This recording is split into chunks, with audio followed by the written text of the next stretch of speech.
नमस्कार मेरे प्यारे भाई और बहनों, तो आप सभी लोगों का स्वागत है आपका अपनी क्लास स्टडी फॉर पर्पस में। और आज के इस क्लास में हम लोग पढ़ने वाले हैं यूरोप में राष्ट्रवाद का पार्ट 2। इससे पहले हम पार्ट 1 कर चुके हैं। पार्ट 1 से भी 2 प्रश्न आप लोग करा चुके हैं और आज जो कराने वाला है प्रश्न 3 और 4। ठीक है, ये क्लास आपके लिए काफ़ी महत्वपूर्ण होने वाली है क्योंकि ये जो सवालें हो रही है ना पार्ट 1 से, सॉरी पार्ट 2 से, तो ये काफ़ी बार एग्जाम में पूछा गया सवाल है। तो हमें विश्वास है कि आप लोगों को हम ऐसे समझाएंगे ताकि आप लोग पूरा क्लियर मतलब पूरा बेसिक के साथ क्लियर हो जाए, आप कहानी के तौर पर समझिएगा। ठीक है, चलिए क्लास को स्टार्ट करते हैं मेरे प्यारे भाई। तो सबसे पहला जो क्वेश्चन है वो है जर्मनी के एकीकरण की बाधाएं क्या थी। तब ये जर्मनी जब एकीकरण हो रही थी इसमें बाधाएं क्या थी, मतलब इसमें रुकावट क्या थी। तो ठीक है, हम लिखे हुए हैं, पहले से लिख दिए ताकि आप लोग जो टाइम है वो काफ़ी बचत हो। ठीक है, जर्मनी के एकीकरण बाधाएं क्या थी जी। तो जर्मनी के एकीकरण की अनेक बाधाएं थी। जब भी आप परीक्षा हॉल में जा रहे हैं, किसी भी कोई भी आपसे कोई सवाल पूछते तो सबसे पहले उनके सवाल को लेकर कुछ उनमें जोड़ दीजिए ताकि उनको लगे नहीं ये जो बंदा है ये हमारे सवाल को उत्तर दे रहा है जी। जैसे में सवाल है जर्मनी के एकीकरण बाधाएं क्या थी, हम क्या लिखे, जर्मनी के एकीकरण की बाधाएं अनेक थी। क्लियर, पहले उनके सवाल में अपने सवाल जोड़ दीजिए। उसके बाद जर्मनी के लगभग 300 छोटे बड़े राज्यों में बांटा हुआ था। जर्मनी क्या हुआ था जी, 300 छोटे बड़े राज्यों में बांटे हुए थे। जो जर्मनी के जो राज्य थे ना वो 300 छोटे बड़े राज्यों में विभाजित था जी। क्लियर, और उनकी जो सोच थी अनेक, देखिए मान लीजिए 300 है तो सभी जो राज्य थी उनकी सोच अलग अलग थी। ठीक है, और वह धार्मिक और जातीय से भी एक नहीं थे।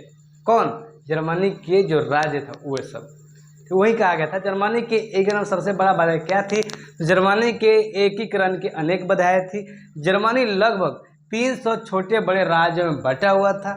ठीक है, और धार्मिक और जातीय रूप से भी वह एक नहीं थे। तो आप इतना लिख देते हैं मेरे प्यारे भाई एग्जाम हॉल में, तो आपका नंबर जरूर मिलेगा 2 नंबर। 2 नंबर कहीं आता है और हम लोग ऐसे लिखना है ना, हम 2 नंबर छूटे मत। और काफ़ी भाई लोग अब ये भी कर देते हैं कि जर्मनी के एकीकरण बाधाएं क्या थी, तो बोल देते हैं जर्मनी के एकीकरण बाधाएं 3 छोटे बड़े राज्यों में बटा हुआ था। बस आप इतना लिखिएगा तो भाई जो कॉपी चेक करे वो गलती मार देगा। गलती नहीं मारा तो लेकिन नंबर जरूर कटेगा जी। तो आपको फुल लिखना पड़ेगा। ठीक है, जितने मेरे प्यारे भैया सोच रहे हैं, प्यारी बहना भी, आप लोग भैया ही हैं हमारी। ठीक है, चलिए यार सब मेटरनिक युग क्या है। तो मेटरनिक युग पहले समझते हैं। तो ये भाई क्या है भाई, तो मेटरनिक एक प्रकार का राजा था। ठीक है, इन्होंने ना सन 1815 से लेकर 1848 ईस्वी तक अपने राज किए। ठीक है, और इस पूरा लाइन इसमें लिखे हैं आप लोग, पूरा देखिए हम ऐसे लिखे हैं ताकि आप लोग समझ सकते हैं। ठीक है, और काफ़ी भाई लोग ये भी कर देते हैं कि मेटरनिक युग क्या है।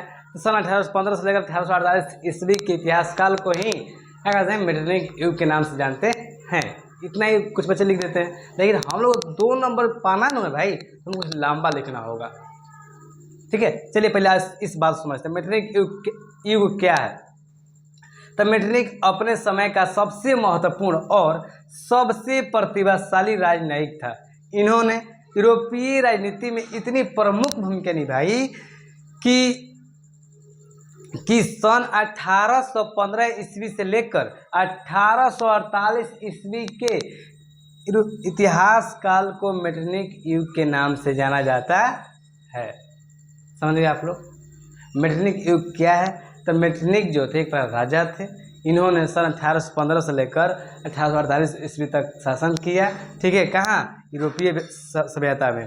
ठीक है, और इनके काल को ही मेटरनिक युग के नाम से जाना जाता है मेरे प्यारे भाई। तो सबसे पहले आप इसे उतार लीजिए और हम करेंगे यार, जब आप SST पढ़ रहे हैं, ठीक है, इतिहास पढ़ रहे पार्ट 1 से पढ़ाया आप लोगों को, तो आप समझिए और आप अपने मन से उतार दीजिए। ठीक है, जैसे हम लिखवा दिए, हम आपको लिखवाएं समझने के लिए मेरे प्यारे भाई। ठीक है, पहले आप उतार लीजिए और उतार कर अपन समझिएगा, और हो सके ना ऐसा कीजिएगा ना कुछ लंबा समय हम खींच सके।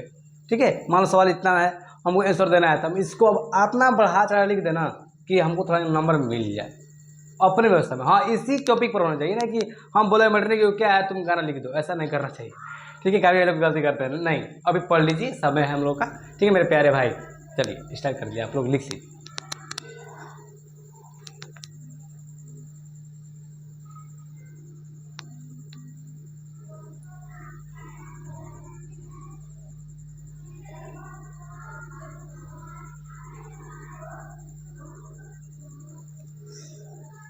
तो चलिए, तो आप सभी लोग उतार लिए होंगे, जो भाई नहीं उतारे हैं वो वीडियो रोक कर उतार लीजिएगा, ठीक है।